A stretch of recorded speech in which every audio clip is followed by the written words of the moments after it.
casa. Quando eu te encontrar, é sequência de lovezinho. Senhoras e senhores, sejam bem-vindos ao meu canal. Vamos hoje resolver aqui a prova do simulado 2 do Evolucional. Vamos resolver aí o Evo 2 hoje, pegando aí a nossa provinha, começando lá do início, né? Vamos lá para a questão de número 92. Acompanhem comigo, por favor. A questão diz mais ou menos assim, ó. Pega seu simulado aí em mãos e vamos trabalhar. Países em que o frio é muito severo, algumas pessoas optam por comprar aquecedores para suas piscinas para que possam utilizá-las mesmo nos dias com temperaturas mais baixas. Uma pessoa adquire um aquecedor com uma potência de 50 kW, que supre a taxa de resfriamento da água, pois esta perde calor com a mesma potência para o ambiente. Primeira informação super importante aí, na questão de número 92, perceba, ele está me dizendo que tem uma potência de 50 kW. O que imediatamente você tinha que entender, amigos? 50 kW são 50 mil watts. E 50 mil watts é o que representa 50 mil joules de energia a cada 1 segundo. Tudo bem? A cada 1 segundo que se passar, são 50 mil joules. Ele disse que a taxa que a piscina ganha é igual a que ela perde. Ou seja, ela ganha 50 mil joules em 1 segundo, perde 50 mil joules em 1 segundo. Foi isso que ele colocou. Aí ele diz... a piscina tem uma capacidade igual a 15 mil litros e a temperatura da água se mantém a 37 graus Celsius enquanto o motor estiver ligado. Ou seja, eu consigo manter a temperatura constante. Por quê? Porque a quantidade de energia que eu perco é igual à quantidade de energia que eu ganho. Eu consigo manter em 37 graus Celsius. Considere a densidade da água igual a 1 kg por litro. Ou seja, se a piscina tem 15 mil litros, são 15 mil quilogramas. Ele diz que o calor específico é igual a 4.200 joules por quilograma. Senhoras e senhores, isso aí foi um erro da prova, certo? Era para ter 4.200 joules por quilograma graus Celsius. E aí foi um erro da prova, não atrapalha a resolução, a não ser que a pessoa vá fazer por análise dimensional ou algo do tipo. E que a água troca calor com o ambiente a uma taxa fixa e constante. E com certeza eu já sei quanto é que é essa taxa fixa. Perde para o ambiente 50 mil joules a cada 1 segundo. Aí ele diz assim, para que a água dessa piscina atinja a temperatura de 25 graus Celsius, o aquecedor deverá ficar desligado durante quanto tempo? Veja só, galera, a gente vai ter que perder 50 mil joules em 1 segundo para esfriar de uma temperatura que é 37 graus Celsius para 25 graus Celsius. Ou seja, a temperatura precisa variar em 12 graus Celsius. Eu vou resolver bem rapidinho para vocês de 2 modos diferentes. Veja só, ele não quer o tempo? Eu sei que ele perde 50 mil joules a cada 1 segundo. Então pense comigo. Se eu souber quanto de energia ele perdeu, eu sei quanto tempo isso durou. Por quê, professor? Porque eu sei que a cada 1 segundo ele perde 50 mil. Professor, como é que eu vou fazer isso? Vamos lá.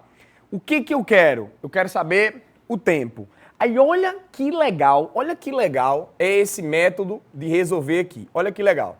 Você vai fazer assim, ó. Em 1 segundo que se passa, olha que legal, sem fórmula nenhuma. Vou fazer com fórmula depois para você que gosta de fórmula. Em 1 segundo se perdem 50 mil joules. Veja, por que eu fiz isso? Porque eu quero a resposta do tempo. Eu deixo o tempo em cima, tá? Quais são os dados que eu tenho? Eu tenho alguns dados importantes. Como é que eu vou arrumar ele? Você vai arrumar ele de acordo com o que você quer que sobre. Eu quero que sobre tempo. Então eu quero que sobre o segundo aqui. Professor, mas a resposta está em horas e minutos, ou só em horas. Não se preocupe com isso agora não, tá? Preste atenção no que eu vou fazer aqui com vocês. 1 segundo são 5.000 joules. O que eu vou fazer? Eu vou eliminar esse joule aqui. Como, professor?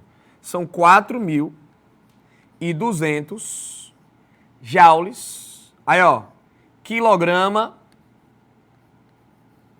graus Celsius. Pega o fio dessa resolução, tá? Repito, vou resolver de dois jeitos. Aí, ó, joule, já vai embora com joule. Quem tu quer eliminar agora? Quilograma ou grau Celsius? Ah, professor, eu quero eliminar grau Celsius. Massa. Multiplica por 12 graus Celsius. Aí, ó, grau Celsius foi embora. Sei nem qual é a fórmula. Não precisa aqui. Quilograma. Não são 15.000 litros? Cada litro não tem 1 quilograma? Então são 15.000 quilogramas. 15.000 quilogramas. Aí, ó, vai embora quilograma com quilograma. Ai, meu Deus, professor, o que foi que sobrou? Sobrou só segundos. Se sobrou apenas segundos, então essa resposta já me daria em segundos. Essa resposta lá em segundos não é interessante porque está em hora na prova, né? Professor, como é que eu transformaria aquele segundo em hora? Fácil. Por quê, professor?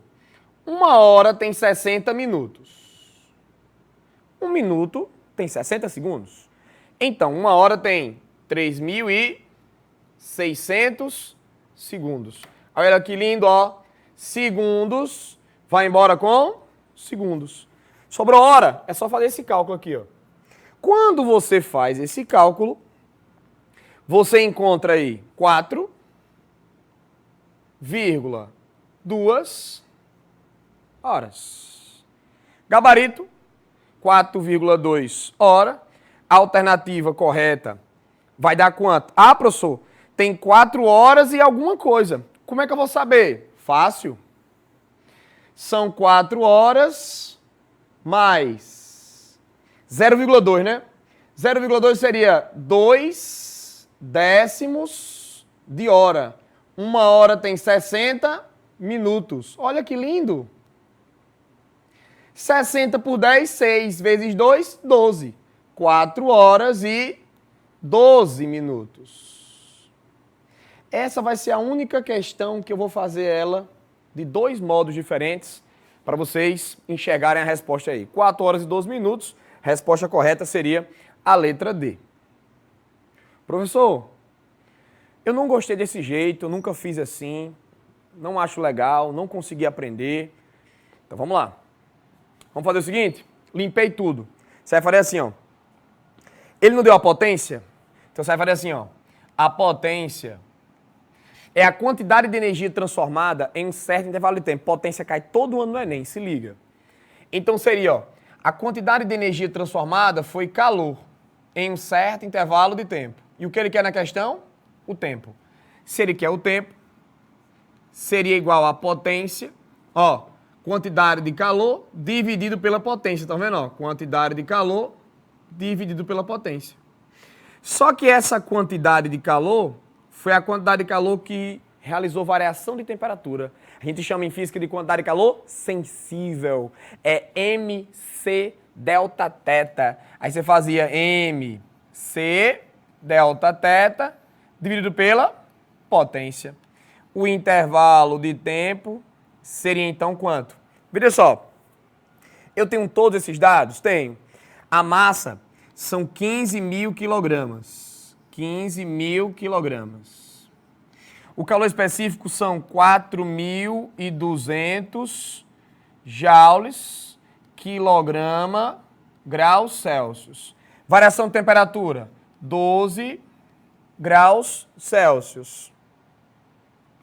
Aí, ó, tudo isso dividido por potência foi quanto?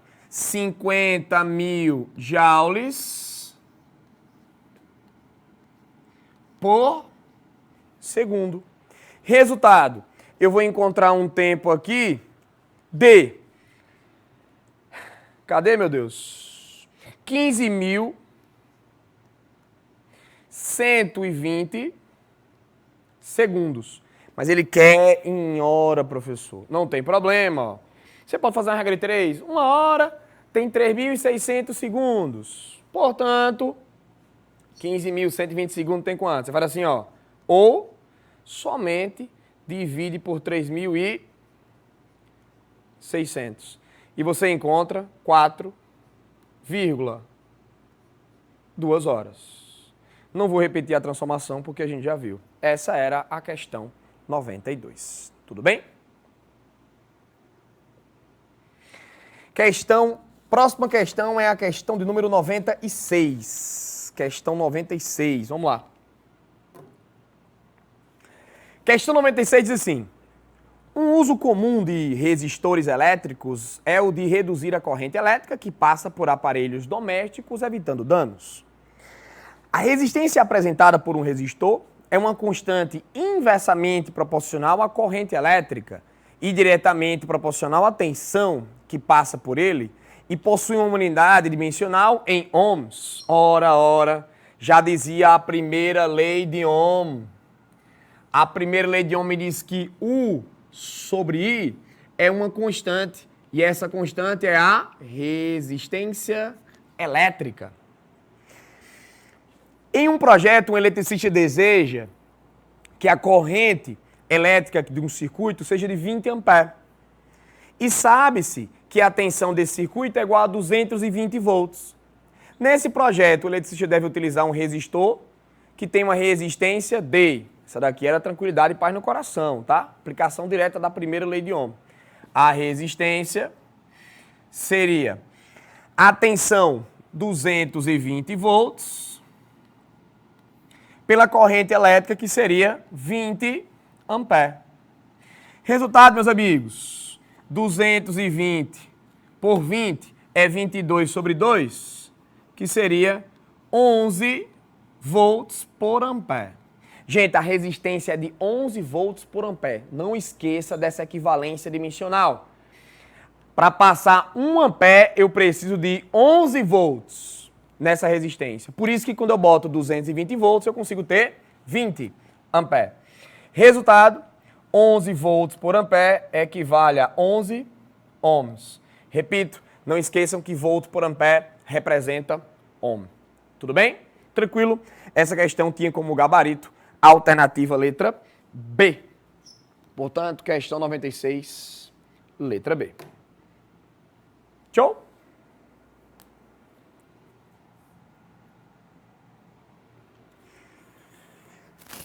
A próxima questão é a questão de número 99. Olha só, próxima questão. Vamos lá para a questão 99. Ela diz assim, ó. A patinação artística em dupla é uma modalidade da patinação no gelo, na qual os atletas realizam uma coreografia sobre uma superfície plana e sem atrito, pontuando ao executar manobras. 2 patinadores, A e B, de massas iguais a 50 e 40 quilogramas, respectivamente, realizam uma manobra chamada de arremesso, em que o patinador A e o patinador B se movem juntos com uma velocidade horizontal de 2 metros por segundo. Em seguida, o patinador A subitamente empurra o patinador B horizontalmente com uma velocidade de 3 metros por segundo, em relação ao solo, no mesmo sentido do movimento anterior. Após executar a manobra, a velocidade do patinador A será D. Senhoras e senhores, essa aqui é a questão 99 do Evolucional 2. Senhoras e senhores, existiam 2 patinadores. Esses patinadores, eles se moviam juntos. Então, existiam aqui, ó, 2 patinadores e esses patinadores estavam juntos. Então, imagina só 2 patinadores. Ah, meu Deus. 2 patinadores juntos. Tá escrito aqui de preto. Ó, imagina só que os 2 patinadores estavam se movendo juntos E qual era a velocidade, professor? A velocidade dos dois juntos era de 2 metros por segundo. Existia o patinador A e o patinador B. A massa do patinador A, ele diz aí na questão que é 50 quilogramas. E a massa do patinador B é de 40 quilogramas. Quando, de repente, simplesmente A e B se separam. Mas ele me disse o seguinte, ó. A empurrou B de tal forma que B começou a se mover no mesmo sentido que estava, olha só, B quase caindo aqui, começou a se mover com uma velocidade de 3 metros por segundo. E qual é a pergunta que ele nos faz? Qual é a velocidade de quem, gente? De A. A tem uma certa velocidade aqui que é desconhecida. Professor, como é que eu vou resolver uma questão dessa? A forma mais simples e tranquila de resolver essa questão é a seguinte. Os dois corpos se moviam juntos, desprezando qualquer tipo de ação externa. A quantidade de movimento que eles têm antes, eles vão ter depois. Você vai usar um princípio chamado princípio da conservação do momento linear ou da quantidade de movimento. O que é que você vai fazer para resolver? Você vai fazer assim, ó. A quantidade de movimento que existia antes, portanto, inicial, é igual à quantidade de movimento final. É um dos principais princípios de conservação que nós temos na física. No início, os dois estavam juntos. Depois, eles ficaram separados. Eu sei que a quantidade de movimento é o produto da massa pela velocidade. Ou seja, eu sei que o momento linear é igual a massa vezes a velocidade. Eu posso dizer o seguinte, ó. Aqui é a massa inicial vezes a velocidade inicial. Aqui seria a quantidade de movimento de A mais a quantidade de movimento de B. Então, na verdade, como seria a quantidade de movimento de A mais a quantidade de movimento de B, eu diria então que ficaria MA VA mais MB VB. Acabou a questão. Olha que lindo. Quem era a massa inicial? Os dois juntos. 50 mais 40, 90 quilogramas. Quem era a velocidade dos dois juntos? 2 metros por segundo. Quem era a massa de A? 50. Velocidade de A, eu quero. Massa de B, 40. Velocidade de B, 3.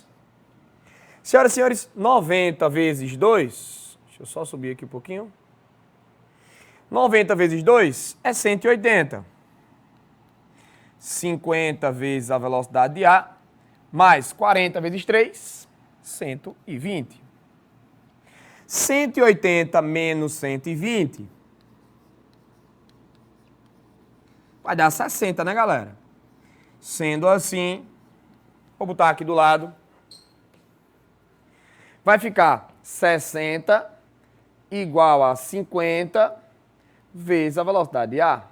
Sendo assim, a velocidade de A seria igual a 60 sobre 50, 1,2 metros por segundo. A alternativa correta, letra D, questão de número 99, gabarito. Letra D. Tudo bem? Segue o jogo. Próxima questão. A próxima questão é a questão número 102. Vamos para a questão 102. A questão 102 diz assim: o forte calor no Rio de Janeiro, no dia 19 de janeiro de 2019, levou a uma ocorrência rara no Brasil: a dilatação linear dos trilhos de parte da linha férrea da cidade. A maior temperatura do dia foi registrada na estação de trem Santa Cruz às 12 horas, que foi 40 graus Celsius. Os trilhos de trem são feitos de aço com coeficiente de dilatação volumétrica de 3,3 vezes 10 elevado a menos 5 graus Celsius a menos 1. Muita atenção para esse dado, porque ele deu o coeficiente de dilatação volumétrica e ele está falando do trilho. E trilho tem dilatação linear. Aí ele diz que ele possui um comprimento de 10 metros na temperatura de 10 graus Celsius. Aí vocês vão ver lá uma figura, né, do trilho torto. E aí, antigamente acontecia muito isso. Só que esses trilhos passaram a ser espaçados por o que a gente chama, por um negócio que a gente chama de junta de dilatação, que é para evitar que uma peça acabe crescendo demais e entortando, né? Lá no início dos tempos, quando a gente tinha lá as primeiras linhas férreas, acontecia muito acidente, porque esses trilhos entortavam. Hoje, com a junta de dilatação, isso não acontece mais. A junta de dilatação é algo usado em muitas situações para prevenir acidentes. A separação mínima entre os trilhos consecutivos da estação Santa Cruz a 10 graus Celsius, para que eles não exerçam força entre si, deve ser de... Veja só, se a maior temperatura foi 40 graus Celsius, então a gente parte do pressuposto que a maior temperatura poderia ser atingida seria 40 graus. O que é que tem a ver exercer força? É que, na verdade, essas linhas, essa aqui é a questão do número 102, essas linhas, elas ficam separadas por uma certa distância. Então, você tem aqui, ó, uma certa distância entre elas. Ele me falou que cada linha dessa tem um comprimento de 10 metros. E a separação que ele está falando aí pra gente é essa separação aqui, gente, ó. É essa separação que ele quer. Como é que eu vou fazer, professor, para calcular essa separação? Então, aprendemos em dilatação linear que a variação do comprimento é igual ao comprimento inicial vezes o coeficiente de dilatação linear vezes a variação da temperatura. Ele deu o coeficiente de dilatação volumétrica e a gente precisa do coeficiente linear. Professor, mas como é que eu vou saber quanto é isso daqui? Ó, cada barra dessa cresce um tanto. Muita gente acaba cometendo um erro, tá? Por quê? Porque essa barra cresceu uma metade para cá e, teoricamente, uma outra metade para cá, né? Ó. Resultado, se ela cresceu uma metade para cá e uma metade para cá, essa barra cresceu, na verdade, um espaço completo desse. Então, esse espaço completo é o que vai representar o ΔL. Repito, a barra cresceu para os dois lados. Então, ela cresceu para um lado metade e para o outro metade. No total, ela cresceu o valor todo. Como é que eu vou saber quanto vale isso? Ora, a variação do comprimento é igual ao comprimento inicial, 10 metros. Coeficiente de dilatação. Ele diz que o coeficiente de dilatação volumétrico é 3,3 vezes 10 elevado a menos 5. O coeficiente linear é 1/3 disso. Resultado, você vai fazer 3,3 vezes 10 a menos 5, graus Celsius a menos 1, dividido por 3. A variação de temperatura foi de 10 a 40? De 10 a 40, a variação foi de 30 graus Celsius. O ΔL seria igual a, senhoras e senhores, 10 vezes 30 dividido por 3 dá 10. Concordam? 30 dividido por 3 dá 10. Vai ficar 10 vezes 3,3, 33. Vezes 10, 330. Vezes 10 elevado a menos 5. Aí, veja só. Tem gente que chega aqui e acaba cometendo erro, né? No caso da questão, não dava para cometer, mas a gente tem que ter cuidado, não. Se a gente reduz esse número, a gente aumenta o expoente. Se eu andar duas casas diminuindo esse número, eu vou diminuir aqui para 3,3 seria 3,3 vezes 10A. Se eu reduzir duas casas, eu aumento duas aqui. Então vai ficar menos 5 mais 3, menos 5 mais 2, né, que foram duas casas na verdade. Duas casas na verdade. Ficaria duas casas mais 2, menos 5, menos 3. Menos 3 metros. Ah, professor, ele quer em milímetro. 10 a menos 3 já é a milésima parte, ó. Seria 3,3 dividido por 10 a terceira metros. Ou seja, 3,3 dividido por 1000, né? Isso aqui é 3,3 milímetros. Que é o que ele quer na questão. A unidade de medida está em milímetros, a alternativa correta, letra B. Portanto, questão 102, letra B, 3,3 milímetros. Próxima questão.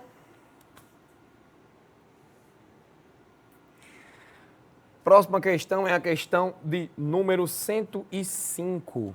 Vamos lá. Próxima questão, questão 105, diz assim.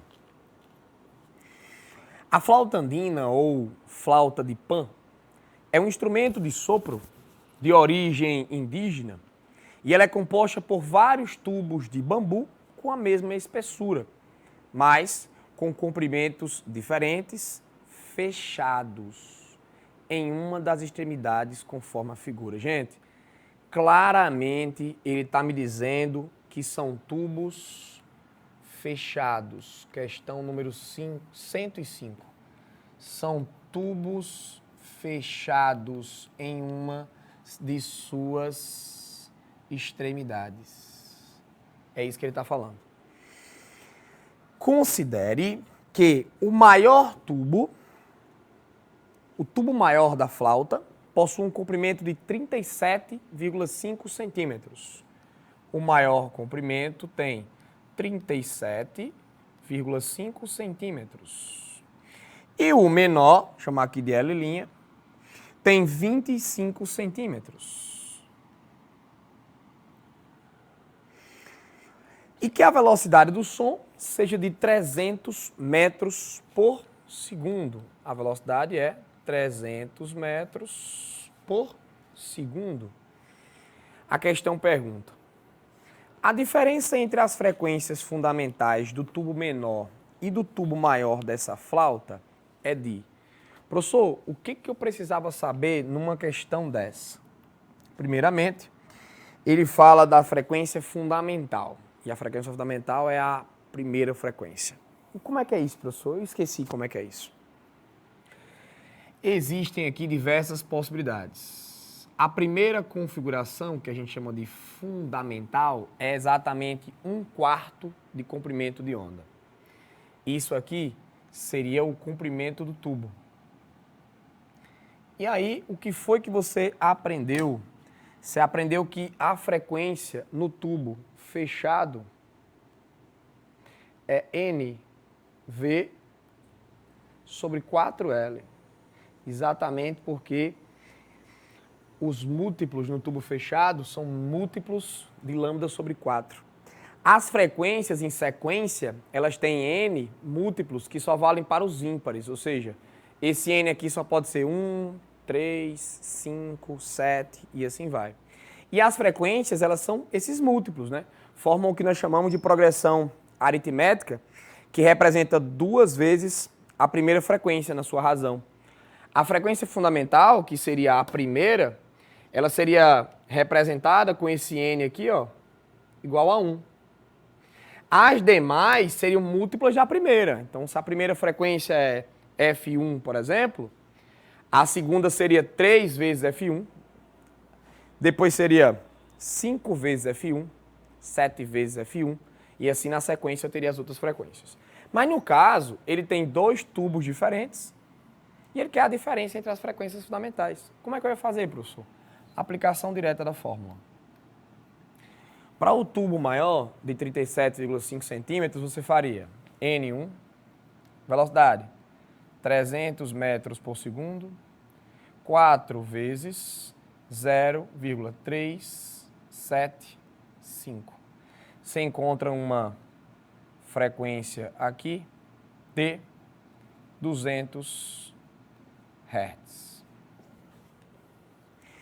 No outro tubo, eu teria uma frequência que seria F', assim vou chamar, que seria frequência fundamental 1, velocidade de propagação 300, sobre 4 vezes 0,25.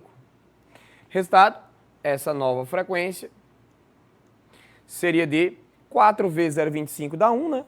Então, resposta, 300 Hz. Ai, professor, eu tenho muita dificuldade nesse assunto de tubos. É importante fazer um curso de qualidade para aprender bem direitinho isso aqui e aprender todas as relações que são importantes para os tubos abertos, os tubos fechados, cordas. Como aqui a gente está fazendo só a correção, a gente não vai entrar no mérito aí de revisar o conteúdo em si. De 200 para 300, há uma diferença de 100 Hz. Quanto maior for o tubo, menor é a frequência emitida por ele. Por isso, os tubos menores emitem os sons mais agudos e os tubos maiores emitem os sons mais graves. Um macete para lembrar isso de cabeça é só você lembrar que os animais pequenos eles emitem normalmente sons mais agudos. Os animais maiores normalmente emitem sons mais graves. Isso também serve para o ser humano e, de forma geral, para outros animais. Você nunca vai ouvir um pinche, por exemplo, latindo grosso, né? Então, essa diferença aí seria de 100 Hz, corroborando aí com a nossa resposta, que seria a alternativa letra A. Questão número 105, letra A, 100 Hz. Show? Senhoras e senhores, a próxima questão é a questão de número 109. Vamos lá para a questão 109. Questão 109 diz o seguinte: muitos grupos e movimentos sociais se organizaram durante a pandemia para facilitar o acesso das pessoas mais vulneráveis socialmente à água e sabão, principalmente em locais onde há risco de contaminação pelo vírus da Covid-19, como, por exemplo, os pontos de ônibus e proximidades de postos de saúde e hospitais. Uma dessas ações consiste em prender galões de água perfurados com uma torneira aos postes, junto a uma garrafa contendo sabão líquido, facilitando a lavagem das mãos da população que utiliza esses serviços públicos. O manual de instalação do aparato, criado por um desses grupos, apresenta as seguintes dimensões. Então você tem lá uma garrafa, e aí essa garrafa apresenta as dimensões. Vou tentar representar aqui para vocês têm a prova em mãos, vocês vão conseguir observar isso.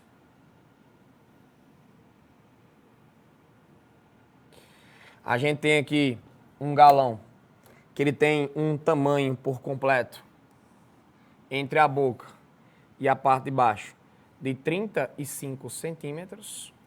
Ele fala lá de uma posição que ele coloca o arame e ele coloca a torneira, né, numa certa distância aqui assim, ó. Essa torneira ele coloca aqui a uma distância de 5 centímetros da parte mais baixa. Essa é a figura que ele apresenta pra gente aí. E isso aqui ele enche lá com o fluido. Considere a aceleração da gravidade igual a 10 metros por segundo ao quadrado e a densidade da água igual a 1000 kg por metros cúbicos.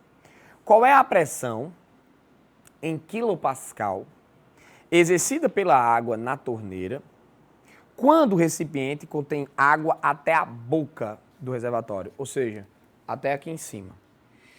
Como é que eu sei a pressão que vai estar aqui embaixo? Gente, a coluna que vai estar exercendo pressão aqui embaixo seria essa coluna aqui, ó, até a boca do recipiente, ó. Essa altura aqui seria 35 menos 5, seria de 30 centímetros. Essa seria a coluna. O que é que você aprendeu sobre a pressão de uma coluna de fluido?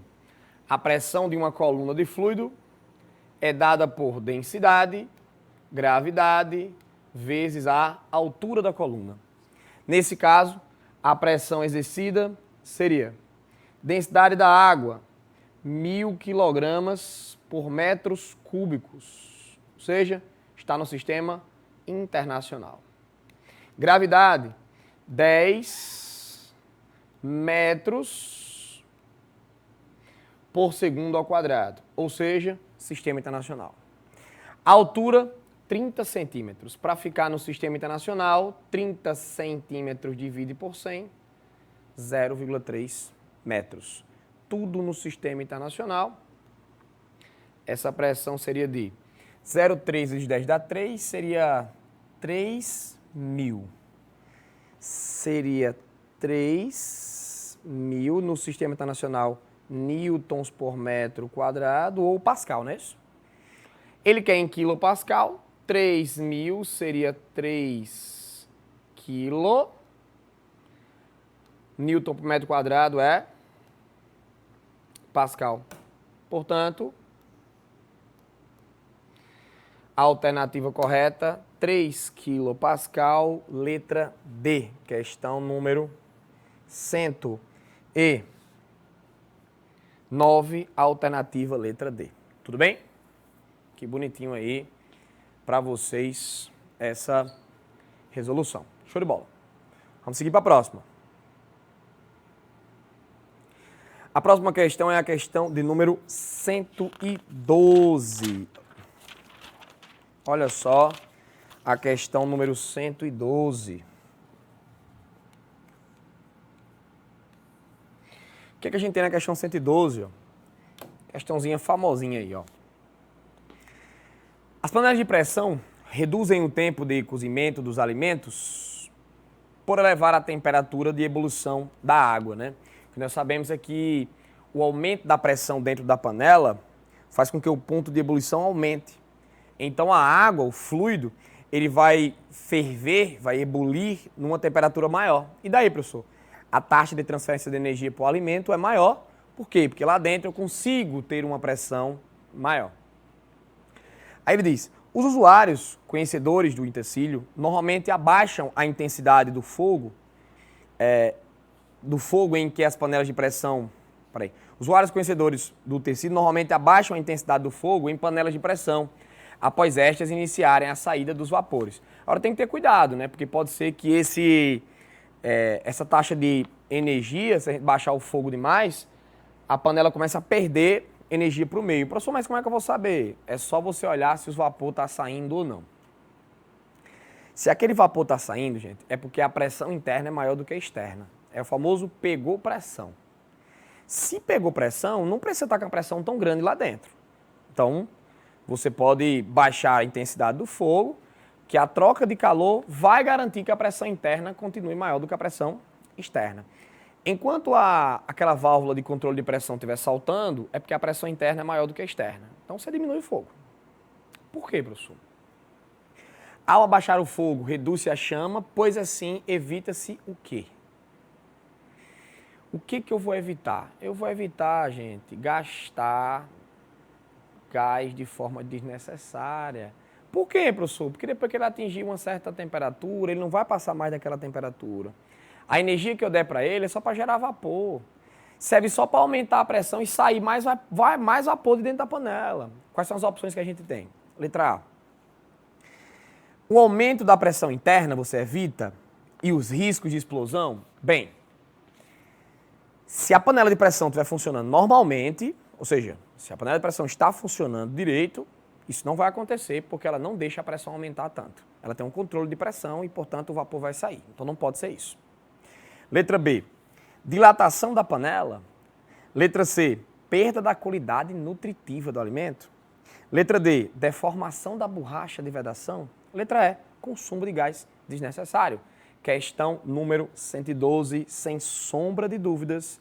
Alternativa letra E, você não consumir gás de forma desnecessária. Por isso, questão 112, gabarito, letra E.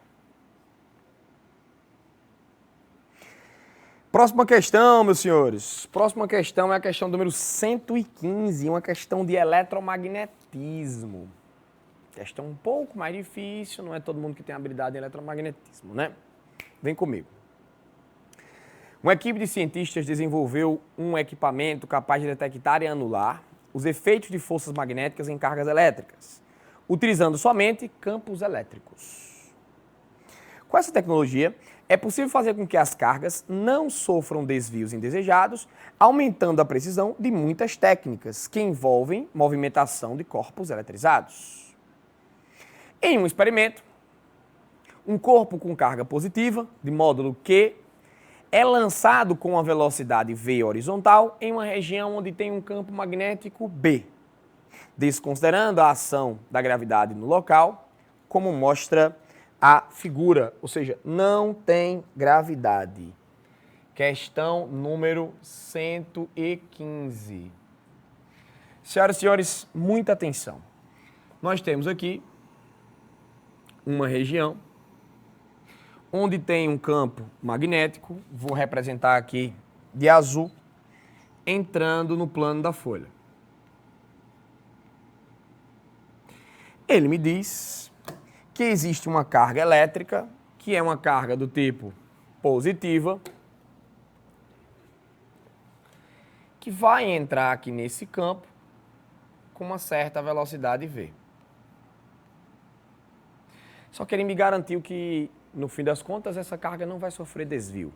Se essa carga não vai sofrer desvio, então essa carga vai passar aqui em linha reta, ó.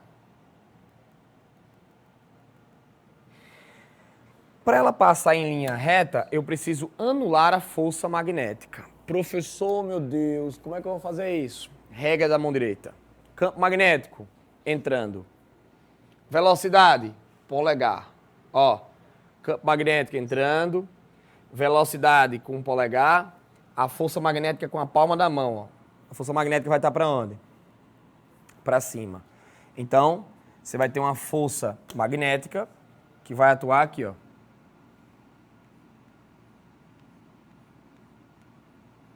A pergunta é, como é que eu faço para anular a força magnética? Eu vou anular a força magnética com uma força elétrica. Como, professor? A força elétrica teria que atuar no sentido oposto. Ou seja, para anular a força elétrica aí, olha só, força elétrica, ai meu Deus, força elétrica igual a força magnética. Então aqui, ó, ai meu Deus, esse valor vai anular esse valor aqui, e se esse valor anula esse valor aqui, a força magnética e a força elétrica são iguais. Só que ele pergunta na questão, para obter esse efeito desejado, e considerando o referencial da figura, ele quer saber qual é o valor do campo elétrico e o sentido. Como é que eu sei qual é o sentido do campo elétrico? Isso aqui não é uma carga positiva? Essa carga positiva não está recebendo uma ação para baixo? Então, ó, para ela receber uma ação para baixo, embaixo deve ser negativo. Se embaixo é negativo, em cima é positivo. E o que foi que vocês aprenderam? O campo elétrico é do potencial maior para o potencial menor. Resultado, o campo elétrico é de cima para baixo. E se ele apontava para baixo, você já ficava restrito nas alternativas, ó. Porque para baixo era letra A, letra C e letra E. Mas ele quer saber o valor do campo elétrico. Vixe Maria, professor, como é que eu vou fazer para achar o valor do campo elétrico? Bem, eu sei que a força elétrica teria que ser igual à força magnética. Professor, como é que eu vou... Vixe Maria. Como é que eu vou achar o valor do campo elétrico assim? Bem, você precisaria saber a forma da força elétrica e da força magnética. Ah, meu Deus, professor, eu nunca sei. Você sabe a da força-peso, pelo menos? Sei, professor. Se você sabe a da força-peso, eu tenho um segredo para te contar. Você vai fazer assim, ó. Você vai fazer assim, ó. A força é igual a quem interage vezes o seu campo. Se a força é elétrica, é quem interage, que é a carga, vezes o seu campo. Deixa de ser campo gravitacional e passa a ser um campo elétrico. Como é que eu acho a força magnética? Mesma vibe. Quem interage, carga. Qual é o campo? Magnético. Só tem uma diferença. Só tem força magnética se a carga elétrica se mover. Ou seja, tem que ter velocidade. E tem que ter velocidade atravessando as linhas de campo. E aí você aprendeu lá que seria V vezes o seno do ângulo. Que inclusive no caso da questão aí, não precisava, porque o seno do ângulo aí é o seno de 90, que é 1. Como eu resolveria o problema? Força elétrica, carga, vezes o campo. Força magnética, carga, vezes o campo magnético, vezes a velocidade. Carga daqui com carga de lá. O campo elétrico seria igual a B vezes V. Resultado, meus amigos. Alternativa correta, letra C. O campo elétrico seria para baixo e eu teria o módulo igual a BV. Bota a resolução na tela para eles aí. A resolução da questão número 115 está aí. O gabarito seria a alternativa letra C. O campo é para baixo. E eu tenho aí uma intensidade igual a B vezes V. Tranquilo? Demais. Show de bola. Vou pedir só um copinho d'água para a produção. Produção, alguém traga um copinho de água para mim, por favor. E segue o jogo aqui. Me coloca lá para outra câmera. Eu vou lá para outra câmera enquanto pego uma aguinha para mim. Vamos aqui para essa telinha aqui. Vou precisar um pouquinho mais do quadro. Vamos aqui. Trabalhar para a próxima questão. A gente estava na questão número 115. Vamos para a questão de número 118. Questão número 118. Vamos lá. Veja só. A questão número 118 diz mais ou menos assim. A miopia é um problema de visão que se caracteriza pela dificuldade de focar objetos à distância. O tratamento é habitualmente feito com o uso de óculos ou a partir de cirurgias refrativas. Ela pode surgir se a córnea for mais curvilínea do que deveria, causando assim um aumento no módulo da sua dioptria. Grato.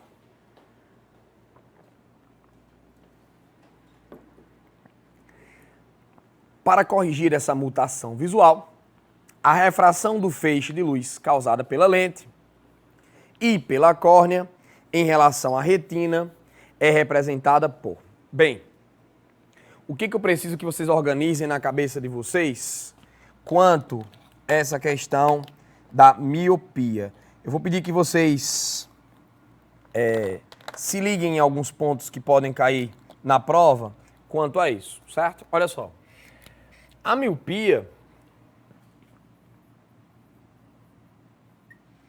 ela é um problema que causa, na verdade, uma alta convergência. E por que é famoso por ser um problema para longe, para distâncias grandes? É que você, para enxergar para distâncias maiores, você precisa de uma convergência menor.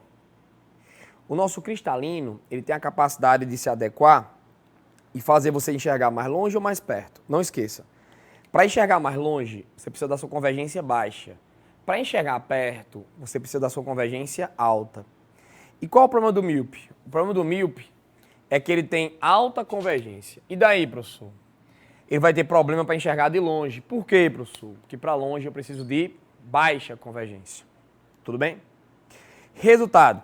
Como é que a gente corrige o problema do míope? O míope, ele pode ter um alongamento do olho, ou ele pode ter uma convergência alterada da córnea. E de todo modo, ele fica convergindo demais. Ele está convergindo muito. Então, quando a luz passa pelo cristalino dele, pela córnea dele, está convergindo demais. Eu preciso reduzir a convergência. Ora, como é que a gente reduz uma alta convergência? Usando lentes divergentes ou fazendo alguma cirurgia refrativa. Então, qual é a correção? Lentes divergentes. Você está convergindo demais. E aí, se você está convergindo demais, você usa uma lente do tipo divergente para que a luz, ao passar pela lente, sofra uma divergência. Essa é a correção que a gente precisa fazer. Para quê, professor? Para quando essa luz chegar lá no nosso olho, chegando no nosso olho lá, vou tentar colocar aqui pra gente. Aqui está o meu cristalino, aqui fora está a minha córnea. Quando essa luz chegar aqui assim, perceba que ela está vindo daqui, ela vai convergir lá para um lugar que nós chamamos de retina, lá onde estão os nossos cones e bastonetes. Então eu preciso provocar uma divergência na lente que eu estou utilizando, só que o nosso sistema óptico provoca uma convergência. E aí eu estaria com uma correção completa.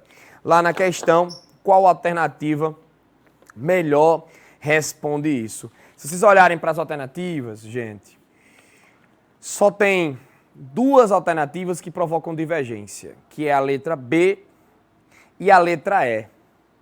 Só que eu preciso convergir os raios lá para a retina. E a única alternativa que mostra divergindo primeiro e convergindo para a retina é a letra B. Por isso, o gabarito da questão 118 é a letra B. Então, questão número 118, letra B. Show? Que bonitinho. Agora vamos para a próxima questão. A próxima questão é a questão de número 119. A questão 119, vou voltar aqui para a nossa outra tela.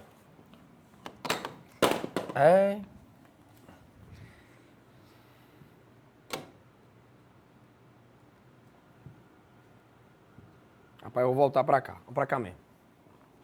Vamos para cá mesmo, vai ficar mais fácil de desenhar. Vai ficar mais bonitinho. Ó. Vamos para a questão de número 119. Questão número 119. Acompanhe comigo. A NASCAR é considerada a competição de automobilismo mais popular dos Estados Unidos. Geralmente, as corridas são executadas em circuitos, ovais e sempre em carros de série. Em uma corrida dessa modalidade, considere que o velocímetro de um carro indica que sua velocidade está aumentando enquanto realiza uma curva. Considere que não há deslizamento dos pneus e que o carro é um corpo pontual. Veja só, duas coisas importantes. Uma, o movimento é circular. 2, a velocidade está aumentando, então ele está no movimento acelerado fazendo uma curva. Quais são o sentido e a direção da aceleração resultante desse carro em relação à sua velocidade tangencial? Eu quero saber o sentido da aceleração e da velocidade. Vejam só, eu tenho aí uma trajetória circular. Eu tenho aqui um carro. Eu sei que a velocidade do carro, gente, fica tangenciando a trajetória. Essa seria a velocidade do carro tangenciando a trajetória.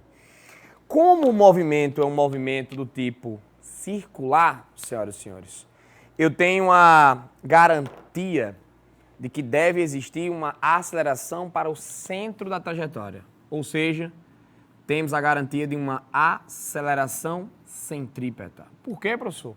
Porque o movimento é circular. A aceleração centrípeta atua perpendicularmente ao vetor velocidade. Só que ele deu outro dado. Ele disse que a velocidade está aumentando. Para a velocidade estar aumentando, tem que ter uma aceleração no sentido da velocidade. Essa seria uma aceleração tangencial. Resultado, gente, eu teria que ter as duas acelerações, mas no gabarito, na resposta da questão, só tem uma, né? Como é que eu vou fazer? Você faz a resultante. Como assim, professor? Duas retas paralelas e eu encontro, ó, o vetor resultante. Então, a alternativa correta seria a alternativa que mostra um vetor para cá, ó, como esse, certo? Um vetor para cá, como esse. E, ao mesmo tempo, um vetor para cá, que seria o vetor velocidade. Seria exatamente isso. Resultado, a alternativa correta seria necessariamente a letra E. A letra E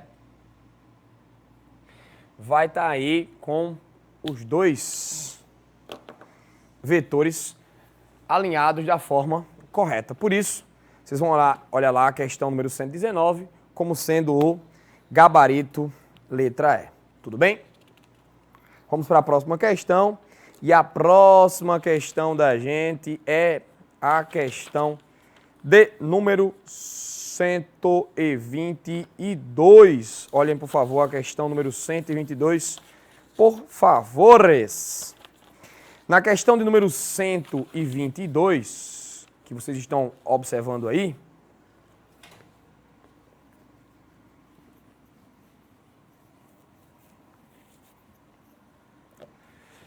na questão 122 a gente tem assim: filtros solares para plantas já são vendidos no Brasil e tem como intuito proteger as folhas e frutos da radiação solar em excesso, que pode causar queimaduras e prejudicar a saúde das plantas.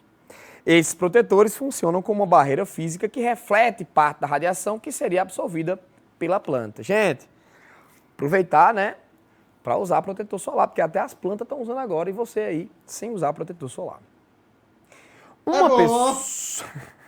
Uma pessoa observa o espectro de absorção dos comprimentos de onda da luz por uma planta considerando a velocidade da luz igual a 3 vezes 10 à oitava metros por segundo. Aí ele mostra, gente, um espectro de absorção, vou colocar aqui questão 122, ele mostra um espectro de absorção aqui em função do comprimento de onda em nanômetros. Aí ele mostra um gráfico que tem um pico que está ali aproximadamente entre 400 e 500 nanômetros. A gente não sabe exatamente onde está ali, mas tem um pico que seria a maior absorção, que estaria ali, mais ou menos entre 400 e 500. Ai, professor, mas eu não vou saber o valor correto, como é que eu vou fazer? Rapaz, entre 400 e 500, bota 450 que dá certo. A máxima absorção acontece em 450 nanômetros, ou seja, essa é a radiação mais absorvida por essa planta. São verificadas as faixas de reflexão da luz por 5 filtros solares, nos quais seus pontos de máxima reflexão são indicados por 1, 2, 3, 4 e 5, respectivamente. Para quem deve lembrar aí, ele mostra lá esses picos aqui, em 5 situações diferentes. E nessas situações, deixa eu só mostrar aqui para vocês, a gente tem aqui, ó, aqui, esses 5 pontos, tá vendo, ó? Vou pedir para subir só um pouquinho aqui, ó. E aqui a gente vê que a máxima absorção, ó, tá aqui entre 400 e 500, ó, que é esse pico que vocês estão vendo aí, ó. Professor, como é que eu vou escolher aqui? Rapaz, aqui ele está em hertz, ó, ele mostra a frequência. Ele pergunta, qual é o filtro que proporciona uma maior proteção para essa planta?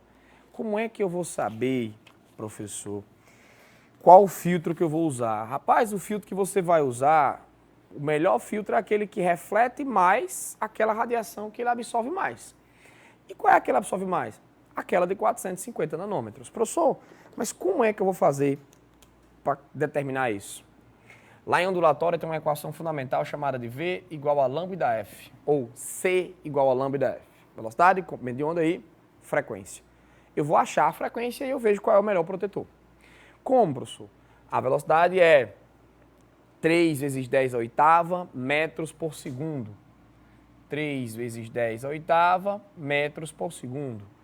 O comprimento de onda é de 450 nanômetros, ou seja, 450 vezes 10 a menos 9 metros, vezes a frequência. Resultado, a frequência é igual a... Eu posso escrever assim, ó, 3 vezes 10 à oitava é o equivalente a 300 vezes 10 a sexta, né? Andei duas casas, aumentei duas, tira duas, dividido por 450 vezes 10 a menos 9. 300 por 450 dá aproximadamente 0,67. Vezes 10 elevado a 9, mais 6, tudo isso que a gente está fazendo é aproximado. 9 mais 6 que dá 15 Hz. Ou seja, aproximadamente 6,7 vezes 10 elevado a... Aumentou esse número, diminui o outro. Vai ficar 6,7 vezes 10 elevado a 14 Hz. Por aí, certo? É por aí, é perto disso. Você vai olhar lá para os protetores, não tem como errar. Tem que ficar entre 6 e 8. E se vocês olharem, entre 6 e 8, o protetor que protege melhor entre 6 e 8 vezes 10 elevado a 14 é o protetor de número 3. O protetor número 3, que é esse que protege entre 6 e 8 vezes 10 elevado a 14 Hz. A alternativa correta para essa questão é a letra C. Portanto, questão número 122, letra C. Tudo bem? Vamos para a próxima questão. A próxima questão é a questão de número 124. Vamos para cá. Senhoras e senhores, questão número 124 diz o seguinte: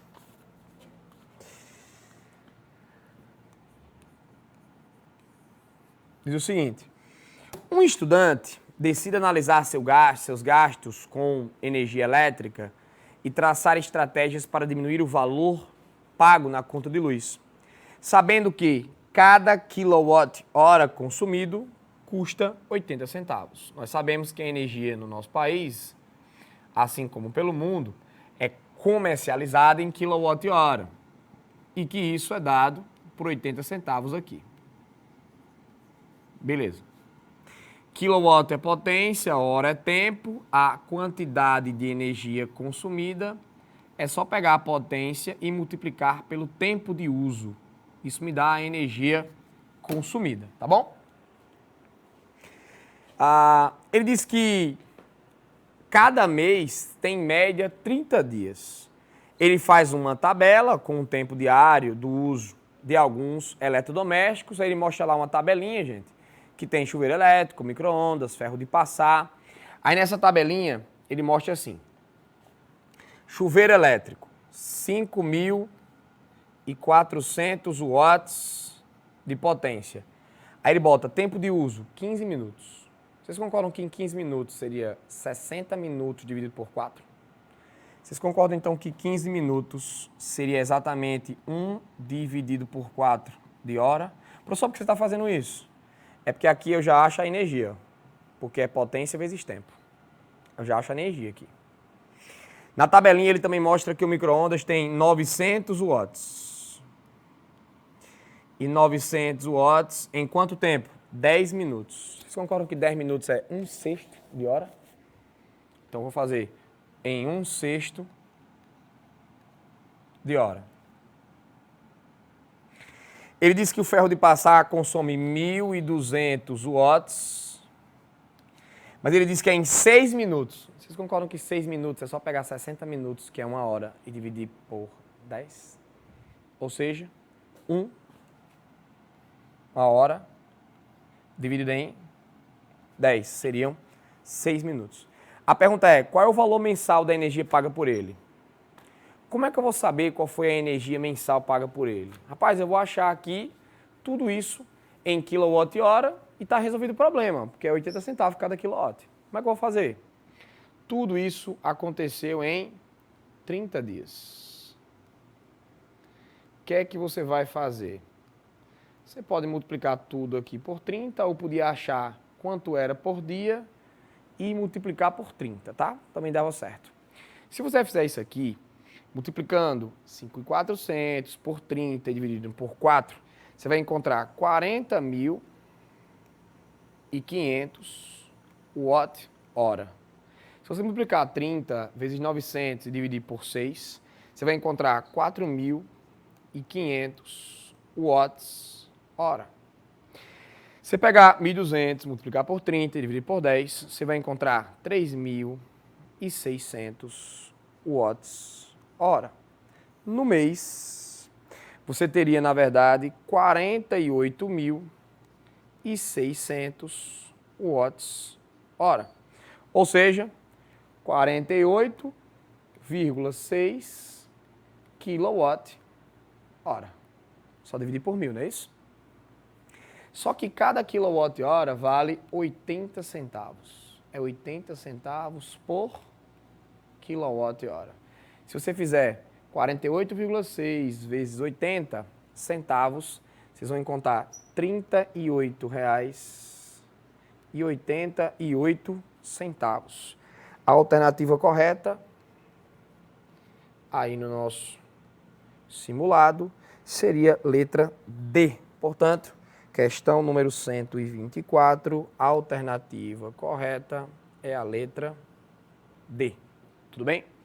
Que legal. Vamos para a próxima questão. Essa que é a questão 124, tem como gabarito a alternativa letra D, sem sombra de dúvidas, R$ 38,88. Show? Próxima questão é a questão de número 125.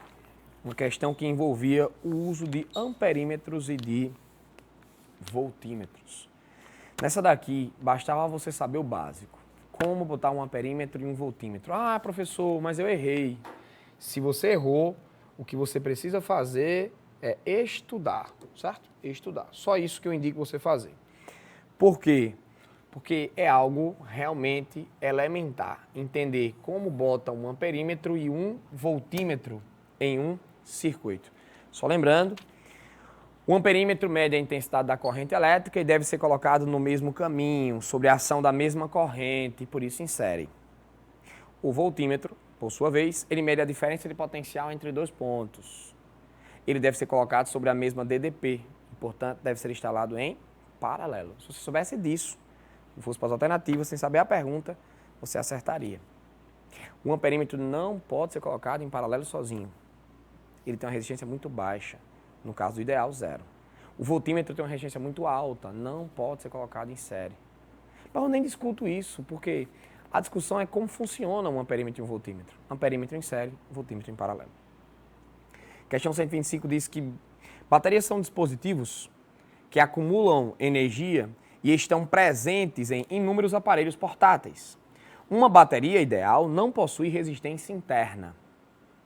Entretanto, baterias reais apresentam resistência interna, disponibilizando uma tensão efetiva V inferior à sua tensão nominal E, conforme a figura. Uma vez que se sabe o valor da tensão nominal da bateria, determina-se sua carga pelo conhecimento da corrente I, enquanto está conectada a um circuito de resistência R e de tensão efetiva V, e da resistência interna da bateria. De posse de um voltímetro, de um amperímetro e de uma resistência teste, R, a configuração adequada para avaliar a carga da bateria seria, ora, você tem aí a seguinte configuração, certo? Ele está me mostrando já uma configuração básica de um gerador, que ele mostra aí essa configuração sendo da bateria. Ou seja, isso aqui seria a resistência interna, isso aqui seria a DDP total. O que é que eu sei? Uma parte dessa DDP fica com a resistência interna e uma parte da DDP fica com uma possível resistência que a gente tenha no circuito. Está aqui uma possível resistência no circuito. Ele quer que você coloque um voltímetro e um amperímetro aí da maneira correta. Ora, o voltímetro tem que ser ligado entre esses dois potenciais. Então, o voltímetro pode ser ligado bem aqui, ó. E o amperímetro, professor? O amperímetro pode ser colocado em qualquer lugar em série. Ou seja, o amperímetro podia ter sido colocado aqui, podia ter sido colocado aqui, podia ter sido colocado aqui, aqui. O amperímetro pode ser colocado em qualquer lugar em série. Então, eu poderia chegar e botar ele aqui assim, ó. Chegar aqui e botar ele aqui, ó. Podia botar antes? Podia. Podia botar depois? Podia. O resultado que vocês estão observando aí é que a única questão que coloca o voltímetro em paralelo e o amperímetro em série é a alternativa letra A. Todas as outras representam de forma errada. Por isso, a questão número 125 tem como gabarito correto a alternativa letra A, sem sombra de dúvidas. Tudo bem? Tá aí para vocês. Seguindo, meus amigos, a gente vai para a próxima questão. A próxima questão é a questão de número 130. Questão número 130, eu vou voltar para cá. Voltar para cá para a gente fazer a 130.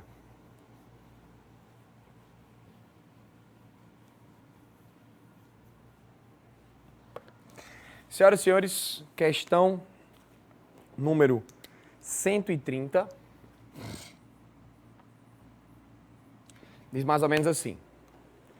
O setor de engenharia de uma indústria está conduzindo uma série de testes com 5 fios cilíndricos de mesmo comprimento, mas diferentes dimensões de materiais, com o intuito de selecionar a fiação que possui a menor resistência. Você grifaria isso, certo? Com o intuito de selecionar a menor resistência. Perceba que eu estou só lendo a questão e ele está me trazendo essa informação que o experimento é para selecionar a menor resistência. Aí ele diz assim: os materiais dos fios e suas características estão expostos na tabela a seguir. Rapaz, aí ele mostra uma tabela que tem lá prata, cobre, alumínio, níquel e latão. Ele dá a resistividade e o diâmetro.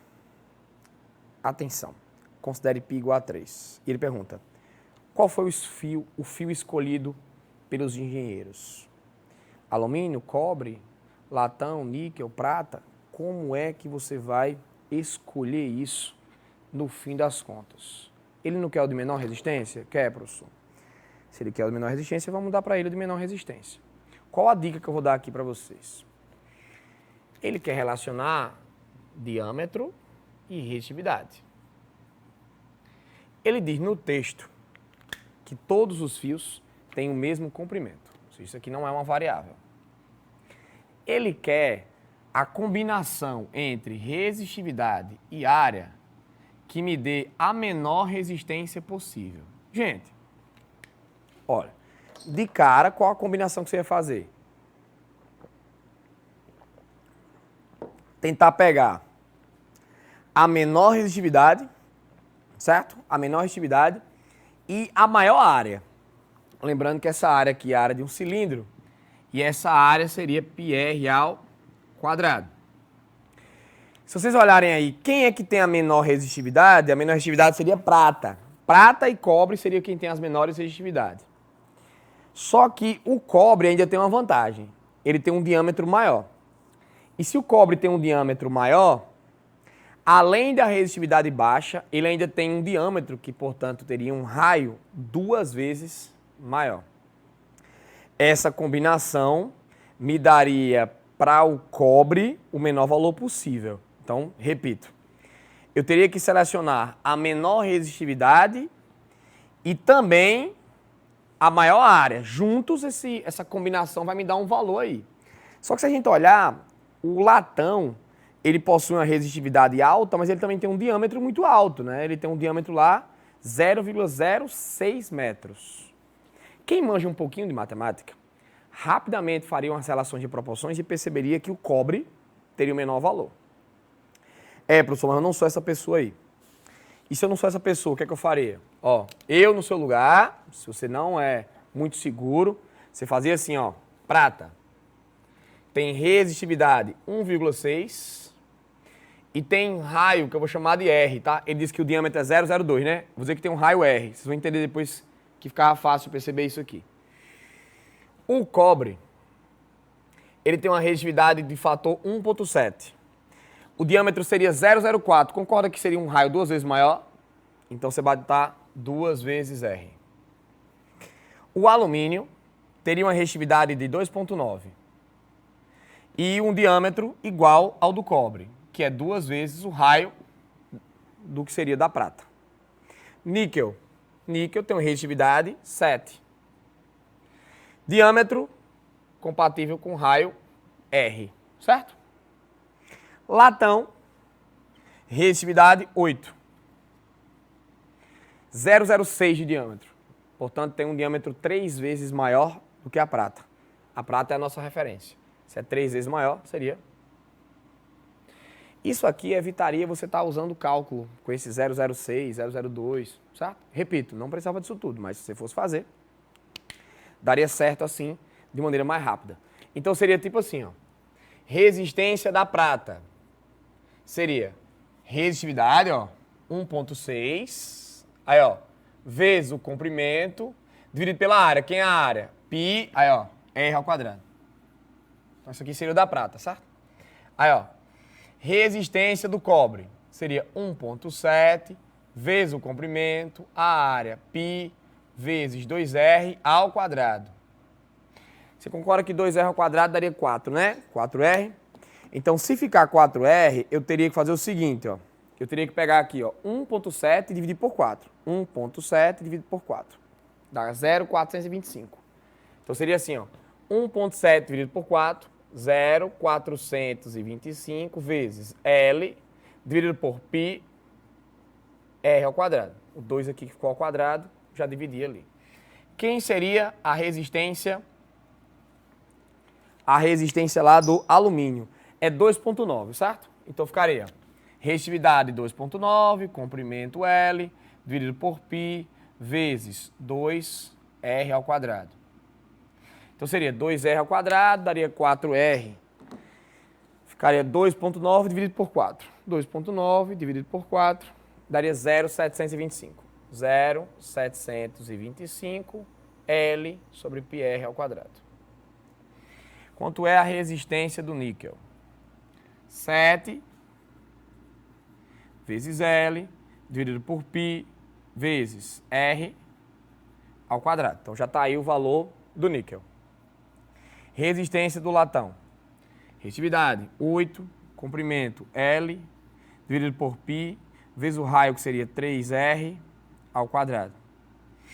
Vai ficar 8 dividido por 3 ao quadrado. 3 ao quadrado é 9, tá, gente? Então ficaria 8 dividido por 3 ao quadrado aqui, que é 9, daria 0,88. 0,88888, vamos botar aqui 0,89. 0,89 L dividido por πr ao quadrado.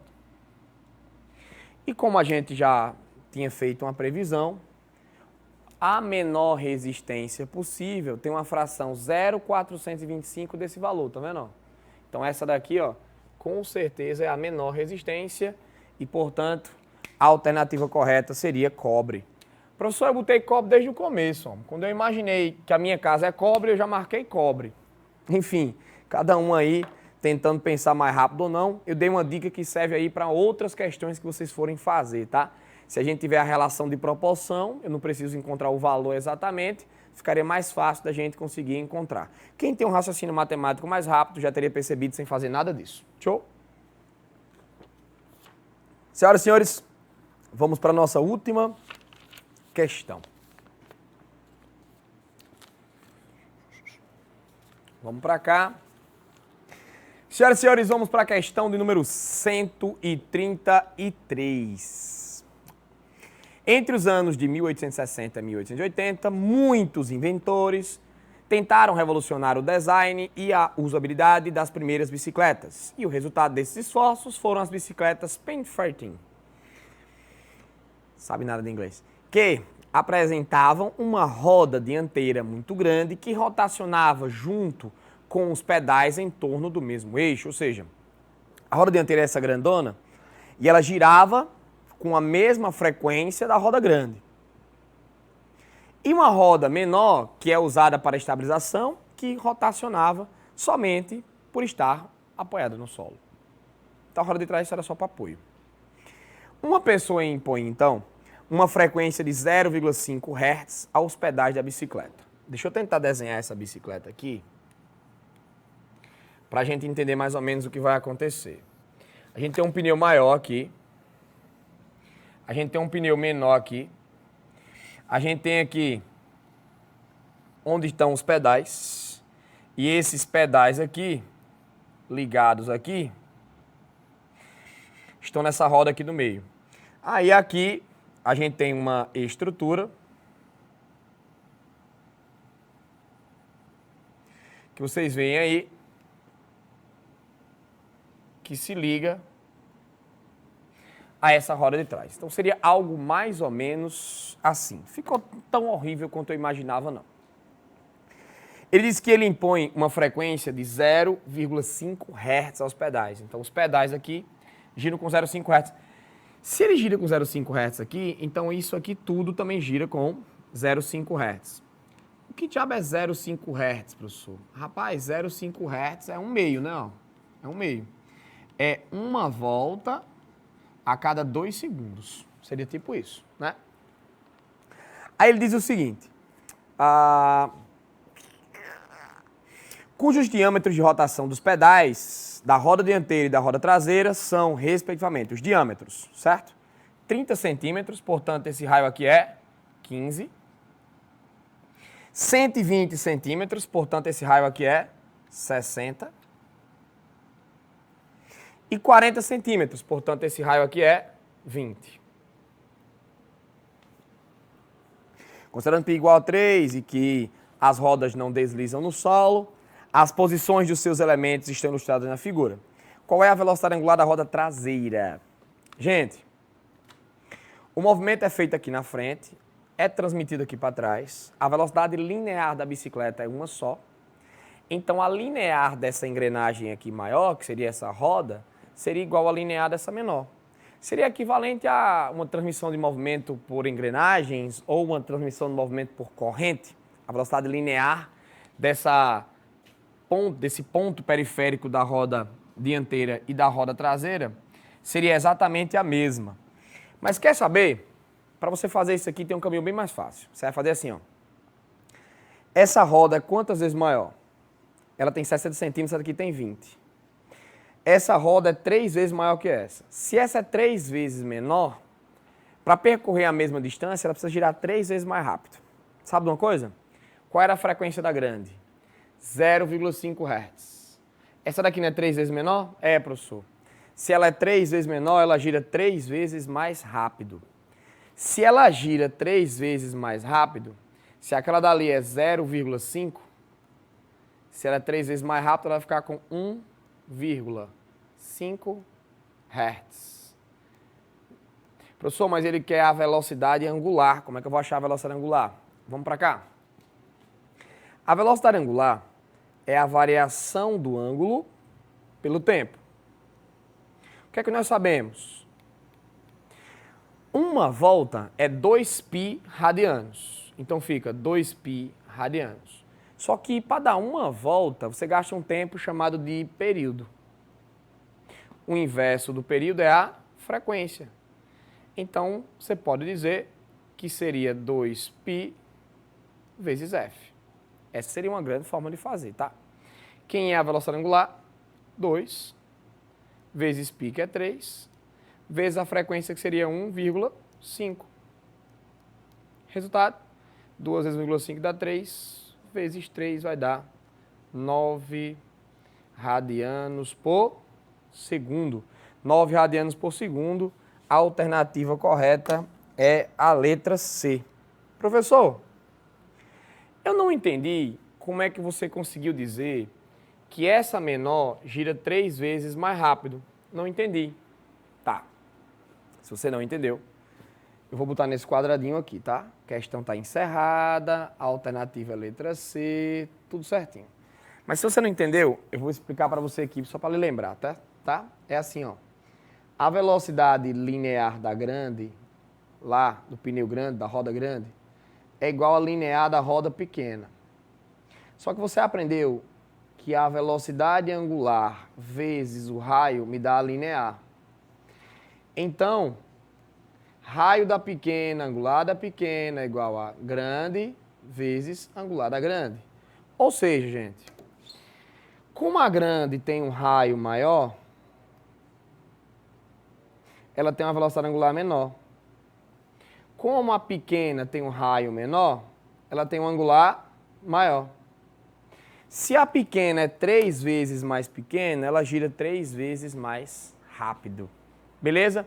Senhoras e senhores, mais uma questãozinha legal para vocês. Foi uma satisfação corrigir esse simulado evolucional para vocês.